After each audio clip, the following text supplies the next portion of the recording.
Assalamualaikum warahmatullahi wabarakatuh. Kami dari kelompok 9. Di sini kami akan berdiskusi mengenai hukum asuransi. Sebelumnya, perkenalkan anggota kelompok kami. Yang pertama saya sendiri, Zainul Rifai, NPM 2010 104 026. Kemudian Krisna Rizky Adi Batullah, NPM 2010 104 031. Dan Widian Ade Saputro, NPM 2010 104 138. Pembahasan pertama mengenai sejarah dan perkembangan asuransi. Di Indonesia, asuransi bermula sejak kedatangan bangsa Belanda ketika menjajah Indonesia. Asuransi pada era penjajahan lebih mengarah pada suatu mekanisme untuk mengamankan aktivitas perdagangan pemerintah kolonial pada sektor perkebunan dan perdagangan. Pada masa penjajahan, asuransi dan ekonomi di Indonesia masih dijalankan berdasarkan prinsip monopoli. Oleh karena itu, hanya orang-orang Eropa saja yang bisa menikmati proteksi asuransi. Sementara penduduk lokal Indonesia tidak bisa mendapatkan manfaatnya. Setelah Indonesia merdeka, terdapat peristiwa-peristiwa penting dalam dunia asuransi yang ditandai dengan banyaknya nasionalisasi perusahaan asuransi asing serta pendirian dan penggabungan perusahaan asuransi baru. Di antara asuransi produk era pasca kemerdekaan adalah 1. Perum Asabri, 2. Jam Sostek, 3. Perum Taspen, 4. Asuransi Jasara Harja.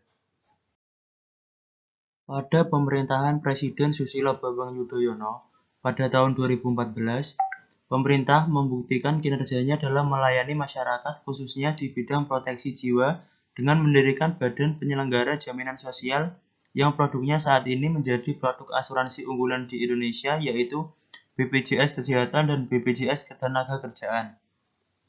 BPJS saat ini menggantikan fungsi Askes dan Jam Sostek yang berlaku pada periode sebelumnya.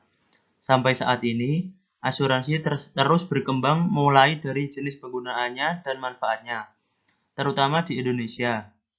Tidak hanya masyarakat kelas menengah atas yang dapat menggunakan dan menikmati manfaat asuransi, tapi kalangan kelas bawah pun bisa dengan menggunakan asuransi dari pemerintah, yaitu BPJS Kesehatan, yang hanya dikenakan sedikit biaya. Bisa merasakan manfaat yang sama dari asuransi swasta biasa sesuai dengan golongan yang dipilih. Selanjutnya, definisi dan hukum asuransi. Hukum asuransi adalah kumpulan peraturan yang tertulis maupun tidak tertulis, yang ditujukan untuk mengikat kedua belah pihak yang melakukan perjanjian asuransi, yaitu pihak penanggung dan tertanggung. Berdasarkan ketentuan yang tertulis dalam pasal 246 KUHD, dengan jelas dikatakan bahwa asuransi atau pertanggungan adalah sebuah perjanjian yang mengikat penanggung kepada tertanggung dengan cara menerima sejumlah premi yang dimaksudkan untuk menjamin penggantian terhadap tertanggung akibat adanya kerugian yang timbul, terjadinya kerusakan atau kehilangan keuntungan yang diharapkan. Hal tersebut mungkin akan terjadi akibat terjadinya suatu evenement atau peristiwa yang tidak pasti. Selanjutnya adalah prinsip-prinsip asuransi. Prinsip-prinsip asuransi ini terdapat 6. Yang pertama ada kepentingan yang diasuransikan atau insurable interest. Maksud dari prinsip ini adalah calon polis harus memiliki kepentingan atau hubungan pada objek yang ia asuransikan. Jika tidak terdapat kepentingan atau hubungan, maka hal ini tidak ada bedanya dengan perjudian. Dan perusahaan asuransi dapat menolak jika kita mengajukan klaim. Yang selanjutnya ada etikat baik atau good faith.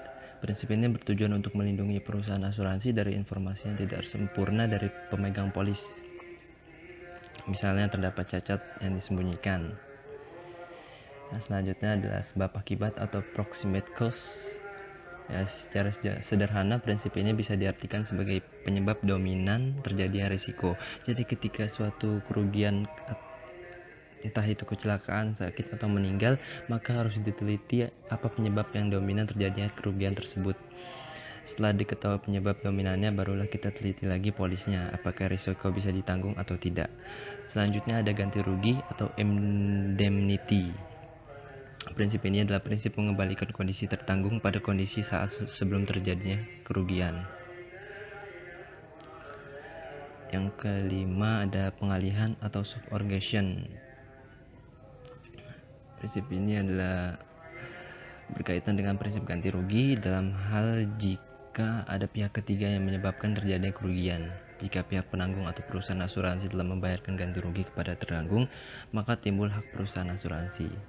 Yang terakhir ada kontribusi atau contribution. Arti dari prinsip asuransi ini adalah beberapa penanggung memberikan kontribusi atau menanggung secara bersama-sama satu objek bertanggungan. Perbedaan jenis-jenis asuransi menurut Undang-Undang ada dibagi menjadi dua, yaitu menurut Undang-Undang Perasuransian dan menurut ilmu pengetahuan hukum. Yang menurut Undang-Undang Perasuransian itu menurut dari Undang-Undang Nomor 2 Tahun 1992 tentang usaha perasuransian, jenis usaha perasuransian dibagi menjadi beberapa jenis, yaitu usaha asuransi dan usaha penunjang asuransi. Usaha asuransi dibagi menjadi tiga: asuransi kerugian, asuransi jiwa atau life insurance, dan reasuransi. Sedangkan usaha penunjang asuransi ada 5. Yang pertama ada pialang asuransi, pialang reasuransi, penilai kerugian asuransi, konsultan aktuaria, dan agen asuransi. Menurut ilmu pengetahuan hukum asuransi dibagi menjadi 3, yaitu asuransi kerugian atau losses insurance, asuransi sejumlah uang atau sum insurance, dan reasuransi. Asuransi kerugian adalah asuransi yang bertujuan untuk mendapatkan suatu penggantian kerugian yang mungkin ditimbulkan oleh suatu kejadian. Sedangkan asuransi sejumlah uang ini meliputi asuransi jiwa dan asuransi sosial.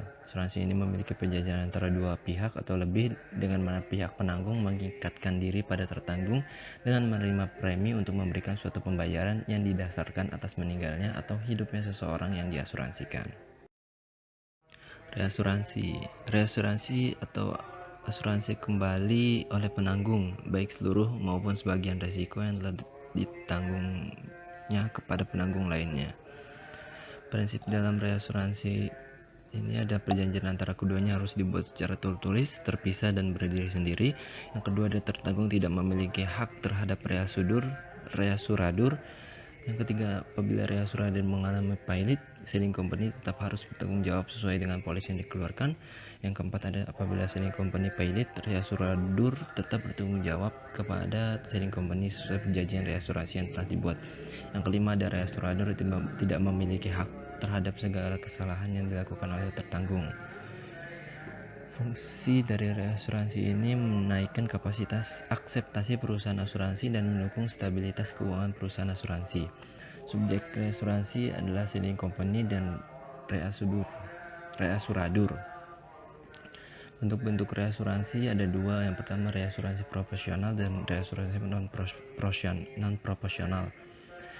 Reasuransi proporsional itu bentuk reasuransi di mana pembagian saham atau share premi dalam beban klaim perusahaan asuransi dan perusahaan reasuransi selalu dalam proporsi sama. Kalau reasuransi proporsional itu bentuk reasuransi di mana pembagian saham atau share premi dan beban klaim untuk perusahaan asuransi dan perusahaan reasuransi tidak dalam proporsi yang sama. Polis asuransi adalah dokumen legal yang mengikat pemegang polis atau nasabah dan juga perubahan asuransi dalam satu perjanjian tertulis. Nomor polis ini adalah kode unik yang diberikan kepada pemegang polis sebagai identitas bahwa yang bersangkutan terdaftar sebagai nasabah asuransi secara legal dan sah. Nantinya nomor polis ini akan digunakan untuk keperluan transaksi dan identitas nasabah. Macam-macam polis asuransi. 1. Polis kendaraan bermotor. 2. Polis perjalanan. 3. Polis asuransi kesehatan. 4. Polis asuransi jiwa. 5. Polis asuransi rumah. 6. Polis ditaksir. 7. Polis tidak ditaksir. 8. Polis resiko perang. 9. Polis VM. Fungsi polis. Fungsi polis bagi nasabah. A. Sebagai alat bukti tertulis atas jaminan penanggungan berbagai risiko dan penggantian kerugian yang mungkin terjadi pada tertanggung yang tertulis dalam polis. B. Sebagai bukti pembayaran premi yang diberikan kepada pihak perusahaan asuransi. C. Sebagai bukti otentik untuk menuntut penanggung jika suatu saat terjadi kelalaian dalam memenuhi jaminan yang menjadi hak nasabah. Fungsi polis bagi perusahaan asuransi. A. Sebagai bukti tanda terima premi asuransi yang dibayarkan oleh pihak tertanggung. B. Sebagai bukti tertulis atas jaminan yang diberikan kepada tertanggung. C. Sebagai bukti otentik untuk menolak tuntutan klaim yang diajukan oleh tertanggung jika tidak memenuhi syarat polis. Perlindungan kepentingan pemegang polis asuransi. Perlindungan hukum terhadap pemegang polis menurut Undang-Undang Nomor 2 Tahun 1992 tentang usaha perasuransian.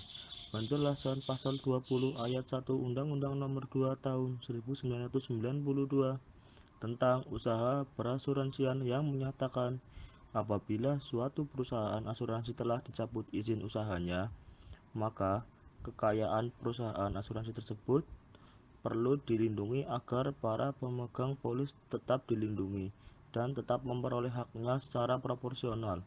Untuk melindungi kepentingan para pemegang polis tersebut, Menteri diberi wewenang berdasarkan undang-undang ini untuk meminta pengadilan agar perusahaan asuransi yang bersangkutan dinyatakan pilot, sehingga kekayaan perusahaan tidak dipergunakan untuk kepentingan pengurus atau pemilik perusahaan tanpa mengindahkan kepentingan para pemegang polis. Selain itu, dengan adanya kewenangan untuk mengajukan permintaan pilot tersebut, maka Menteri dapat mencegah berlangsungnya kegiatan tidak sah dari perusahaan yang telah dicabut izin usahanya, sehingga kemungkinan terjadinya kerugian yang lebih luas pada masyarakat dapat dihindari. Terima kasih atas perhatiannya. Cukup sekian dari kami. Kurang lebihnya kami memohon maaf. Wabillahi taufik walhidayah. Wassalamualaikum warahmatullahi wabarakatuh.